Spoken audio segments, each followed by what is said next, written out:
Books make you hope. Books make you dream. Books make you laugh. Books make you scream. This is the Books That Make You show, discussing books with authors and experts, unraveling the inner pages of all the books that help make us who we are. Welcome, one and all. It is time for the Books That Make You show, and I'm your host, Desiree Duffy. Today, we're talking about books that make you want to be an indie author. Ooh, what's that?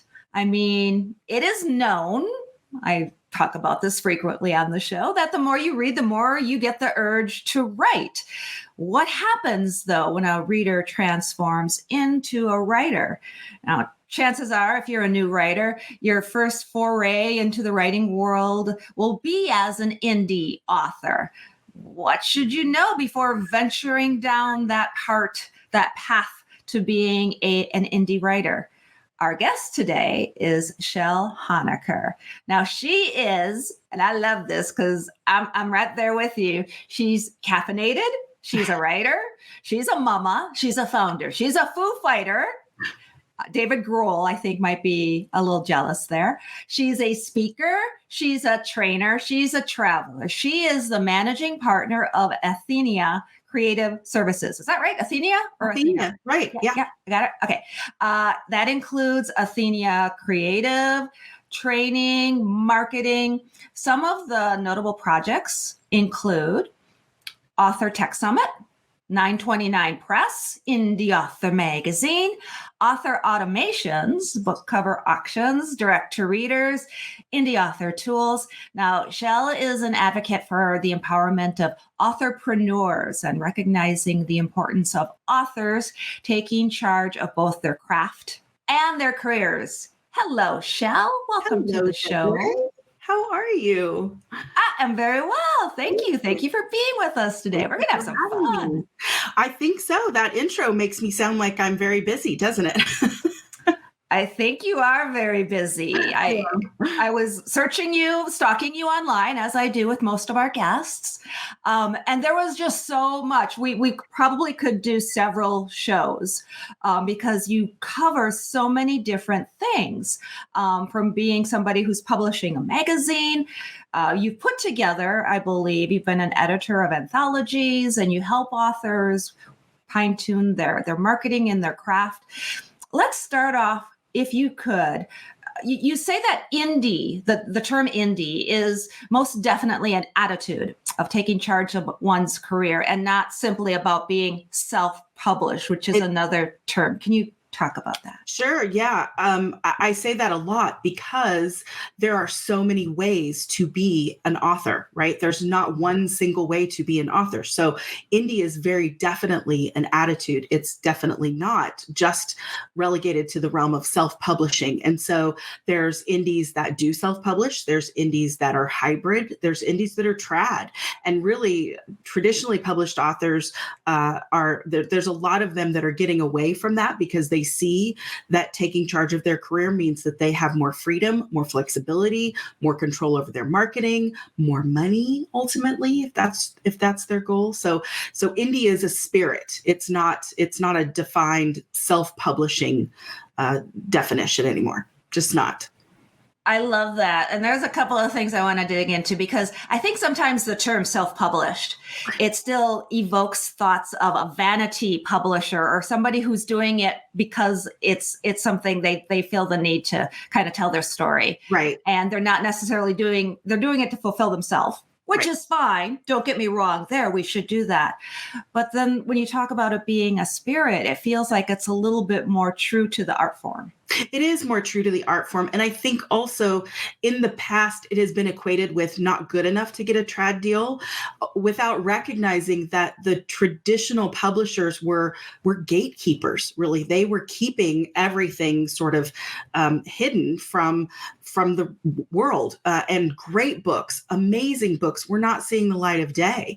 And that was a tragedy. And so with the advent of self-publishing, with KDP and other retailers that made it available for you to go direct and be able to publish your book, it opened up an entire new world to people that were fabulous storytellers, but previously didn't have an agent or the financial resources. It was very there was a privilege to being an author, and I think it was equated with starving artist. That is no longer the case. You do not. I reject the idea that one has to be a starving artist. I think that's just completely crazy. You can be true to your art. You can be an amazing writer, and you can still do quite well if that's your goal, right? I think everybody needs to define success on their own terms and decide what success means to them. And so success might mean to one author, I just want to get this story out. I have one book and I've just got one thing that I want to help people. Or they might have an entire world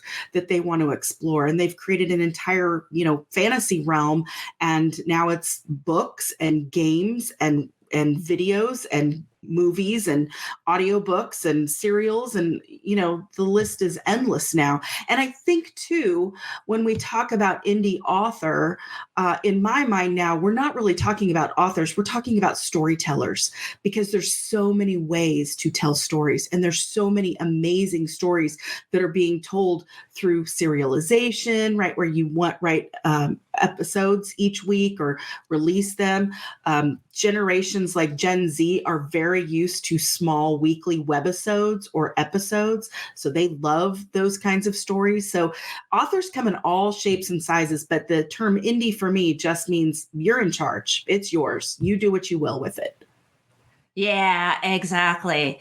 And I've met authors, and to your point, you brought up the fact that there are some authors that don't want to be traditionally published. Mm-hmm. And that thought, I think, to a lot of people who might not be familiar with being an indie author and with the publishing world, can be a little shocking, because they're always told, authors, especially when they're heading to writers' conferences or when they're hanging out in their groups, that you need an agent and you need a publisher. This is, to your point, this is how you define success. Right. But there are authors nowadays that are making plenty of money doing it on their own without that traditional publishing deal.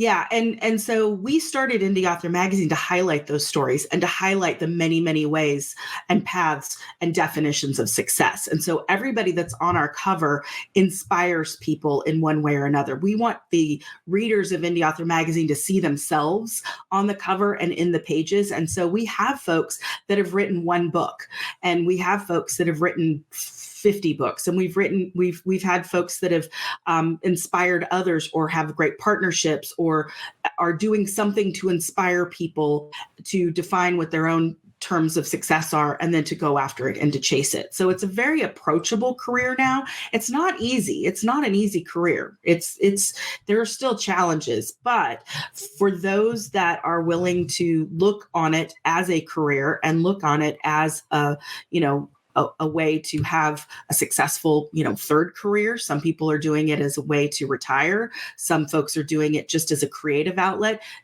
There are many, many ways now to educate yourself and to be a successful writer. If you've got a story in you, there are many ways for you to get it out. It's amazing now. We're in a fantastic season of entrepreneurship and indie authorship. Just fantastic. Never had anything like this before. That is so true. Nowadays, the possibilities really are endless. Again, 15, 20 years ago, you could not self-publish without being going to a vanity press. True. And you're keying into something that I just love, and I want to pack it a little bit more with you. The idea that different authors have different goals. Your goals might not align with that author that you hear speaking up on a stage about them. It can be daunting, right? This author released 30 books, and she has this incredible world that she's built, and dragons and mystical things and this whole system. And then you have the author whose goal is just to write one book. Maybe they have a memoir and they really want it as a legacy for their family. Can you talk about some of those goals that you see different authors having a little more? Yeah, I think part of it I saw arise during the pandemic, because people were home and people were bored. And so that was a great time for folks to explore what that meant to them, and how that, if they had a legacy book or a memoir or a self-help book or a cookbook or something that just was in them as part of a creative spark. And what was very interesting to me was to see I have an amazing group of writer friends, and we all write in different genres and we all have different goals. So I had one friend that said, I really love staying at home and I want to continue to stay at home. And for me to be able to do that, it's going to cost me $500 a month. And they just sort of backtracked and did the math and decided that's what success looked like for them. And for another, it was she wanted to be a digital nomad when the world opened back up, and her costs were going to be, X to have a van. I think it's incredible that, we used to be threatened by living in a van down by the river as some measure of failure. And now it's like #van life. Everybody wants to do that. But during the pandemic, I think our priorities shifted and we started to think in terms of what made us happy instead of what made us money. And I love this generation that has helped us sort of focus on that in a little bit different way. And older Gen X like me are now thinking, oh, that's, we're not chasing that idea of retirement with a pension and a watch anymore. We're chasing the idea of freedom and flexibility, and indie storytelling and indie authorship just lends itself to that. So really, I think there is no 6 or 7 categories of success. There is the personal definition of success. What makes you happy? And then chasing that as hard as you can to fulfill that, right? So for me, I am a new grandmother as of 2 years ago, and I wanted to be able to stay close to my daughters in Texas, but I also wanted to go to Scotland and buy a castle with a bunch of friends of mine and have, a place where we could all go and write 6 months out of the year. So I'm actively working on that as a goal. There's others that want to come to America. It's so personal, and there's as many ideas of success as there are stories in the world. I just believe that very firmly. Everybody's going to be different as to what that means. My castle is going to be in France, by the way, so we can do some castle swapping maybe. No problem. Yeah. Just channel it, and you can come and we can visit, just depending on how the weather is. That's really sort of during at the very early stages of the pandemic. This is kind of how the magazine got started. Was I had gone over to London to a conference. The world shut down. I had planned to go to Northern Ireland and then on to Scotland to do some castle shopping, as one does, and got stuck in Northern Ireland for 4 months and sort of raised the flag up and said, hey, would anybody like to write on Zoom with me? I'm really bored and I'm all alone here in Ireland for 4 months. And I had 24 of now my closest friends that said, yeah, let's do that. And so we were sharing our lives and talking about what was happening in Germany and what was happening in Kent and what was happening in London and what was happening in Kuwait and Albania. It was all of my friends were from all over the world, which is another brilliant benefit of being an indie author and indie storyteller, is that you meet the most fascinating people from all over the world. And so we were sharing things and tips and tricks and tools. We built a website called indieauthortools.com, and then that became the magazine because we wanted to explore things with more context. So it was just a very organic, inspired way for us to kind of solve our own problems and connect with one another and talk about things in a broader context. And now we've got 68 writers from all over the world that write for a monthly publication. So it's, the idea within indie storytelling is defining what makes you happy. I get to wake up every day and play with my best friends as a job. That's literally the greatest thing ever. I love that story, Chelle, and it's so true. We had a bit of a renaissance period in the creative community and the writing community. I wish I was you. At the time you were probably like, I'm stuck in Northern Ireland, and you didn't know it was 4 months. I say stuck in air quotes, though. Let's be honest. I was in a little cottage on the Irish Sea. I had found a friend that a new friend through an Airbnb group, because I had Airbnb'd my condo in Austin. And I said, does anybody want to help a stranded American? And he said, yeah, come stay at my granny's cottage. We can't Airbnb it. We'd love to host you. So I stayed there for 4 months. So yeah, I am required by my friends to put stuck in air quotes. Was not hardship, but yeah, it was a dream come true, to be honest. I can see that. I want to dig into this idea of the shift that you're seeing from authors going from, again, we're going to use the air quotes, author into storyteller. Yeah. Can you unpack that a little bit more? Sure. I think what we're now seeing is folks were thinking of indie authorship as releasing books, right, through the retailers, through Amazon and through Barnes and Noble and all the others, and now what we're seeing is an expansion of that. And there's a couple of terms for it. One is transmedia, which means that there are authors that are creating merchandise, they're creating stickers, they're creating t-shirts, they're creating all kinds of things around that to build their fandom and expand their fandom. So they're creating new passive income streams using merch.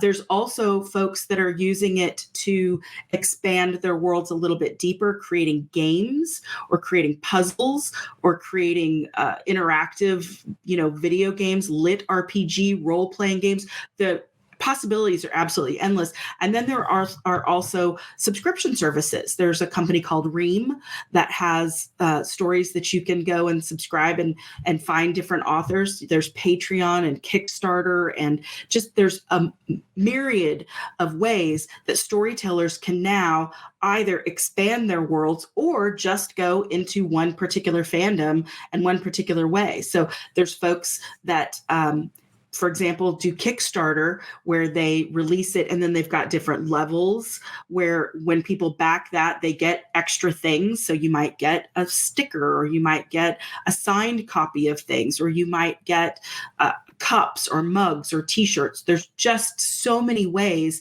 that storytellers are expanding from I have a single story to I now have a whole world that you can explore.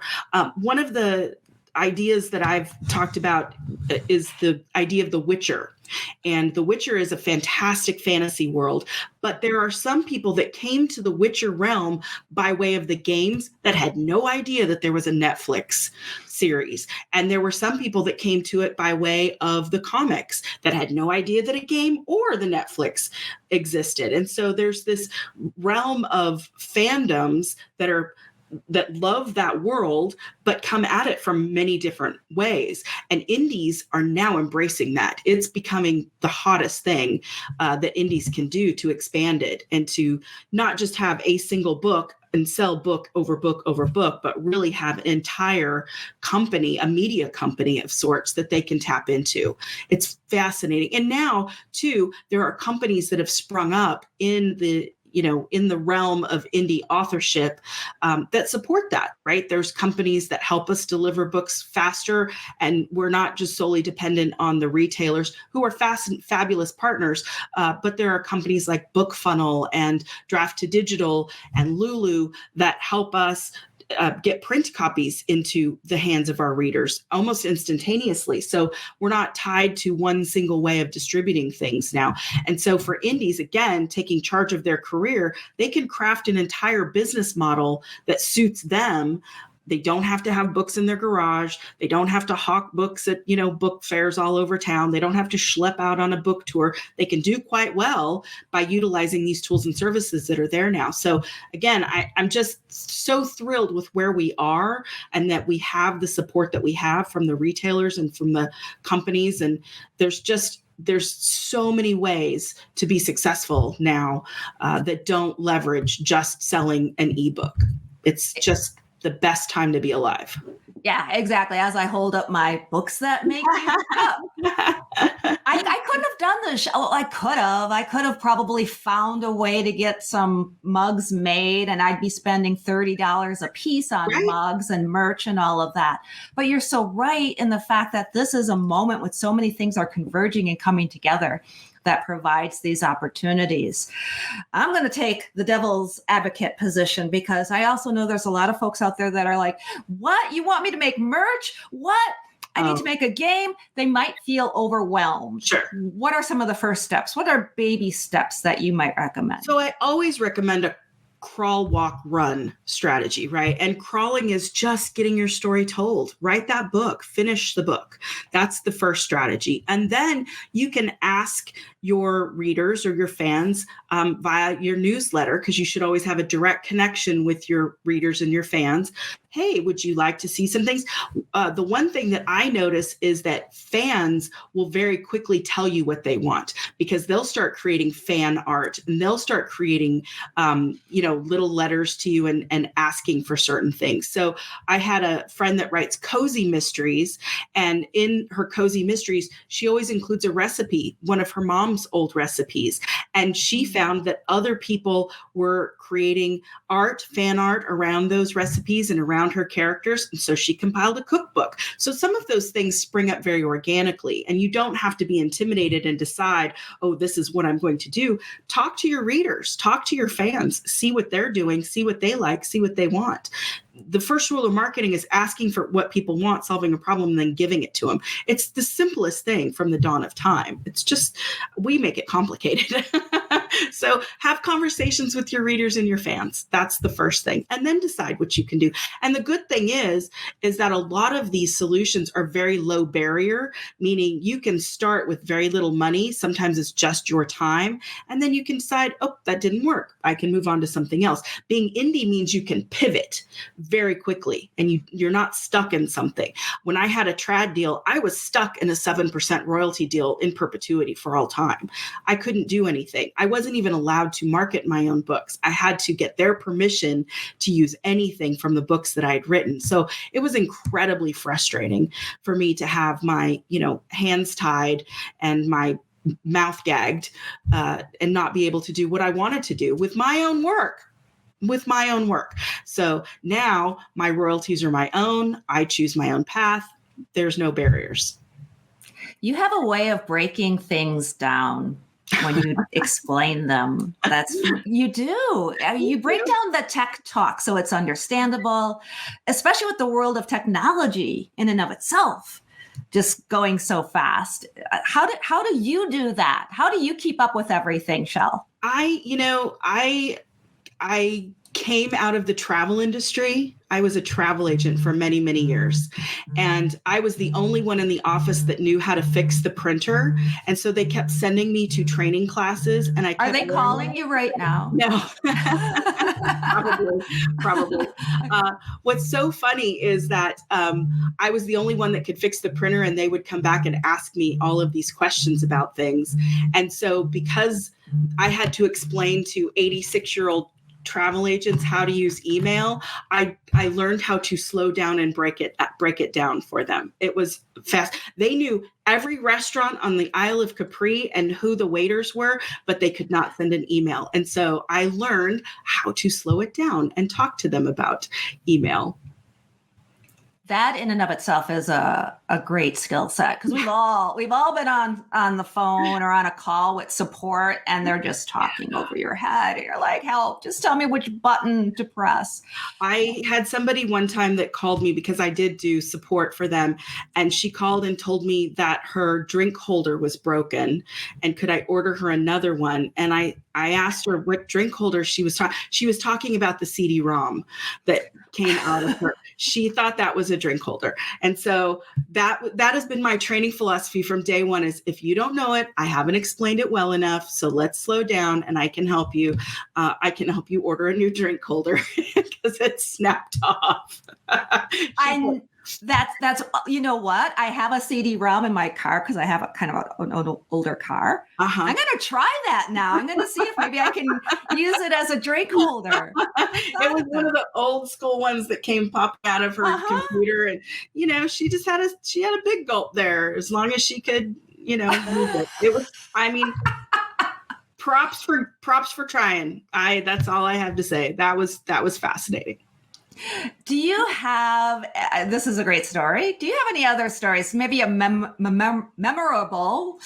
if I can talk, success story or some kind of milestone, something that you hit along your journey that you want to share?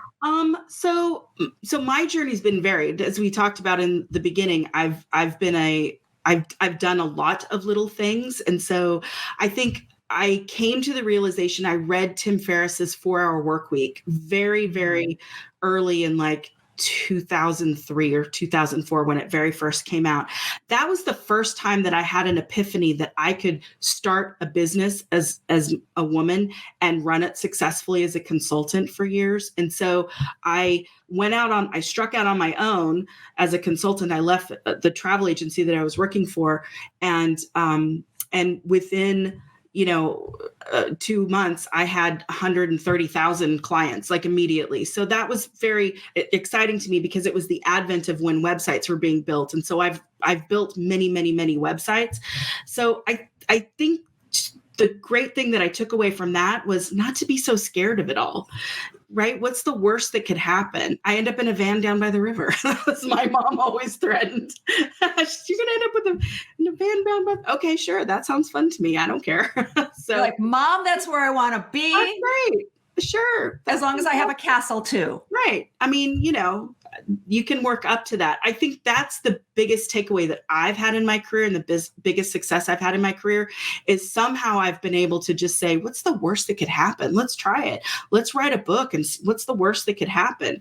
Right. There's literally nothing to be afraid of there is, but put it out under a pen name. Switch around the characters so that it's unrecognizable. There's all kinds of ways for you to do this and get your story out there and get your story told and see what happens. It's an adventure. I think that finding one's community, as you have done and you're doing with Indie Author Magazine, and I know you're doing consulting work and everything. Can you tell folks where they can go, Chelle, to find out more information about you? Find your website, find Indie Author Magazine, find all the tools and resources that they might need to get started. Yeah, we've made it very difficult. It's indieauthormagazine.com. It's just so simple. We've made the magazine as accessible as we possibly can. So if you go to indieauthormagazine.com, we'd love to send you the first issue free so that you can see what it's all about. We talk a lot about many, many topics, but we've broken out the website. It's also available on the iOS and Google Play Store. Yeah, it's beautiful. My business partner, Alice Briggs, makes it look so beautiful every single month. She is just a design whiz. And she is. Yeah. Yes, this is impressive. I was so impressed when I got this at a conference we were at, and I was just like, this, holding it, because it's one thing when you read something online, it's a totally different thing when you hold it. Yeah, very impressive stuff. It's very needed in the industry. We deserve it. We deserve the legitimacy. We are a real industry with a lot of exciting opportunities and challenges, and so I hope the magazine really helps people figure out their place and how they can learn to do exactly what they want to do. Absolutely. Chelle Honiker, an amazing woman doing wonderful things for authors in the indie world. Thank you so much for joining us today on the show. Thanks so much, Desiree. I've enjoyed it. Absolutely. And thank you, everybody, for being with us today. You can find out more about us on our website, that is booksthatmakeyou.com. You can also follow us on Facebook, Instagram, TikTok, on YouTube. Please be sure to ring the bell, get notifications. Please subscribe. Leave a couple of comments down below, too. It really helps the channel to grow. Also, don't forget, you can sign up for our Webby award-winning newsletter, and you can do that on booksthatmakeyou.com as well. Until next time, all of my bookish buddies, please enjoy all of the books that make you exactly who you are. The host and executive producer of the Books That Make You show is Desiree Duffy. Sound mastering and engineering by Dave Napox. Social media and content promotion by Siddhi Jahagirdar. Copywriting and editing by Mike Robinson. The Books That Make You show is an award-winning podcast produced by Black Chateau Enterprises.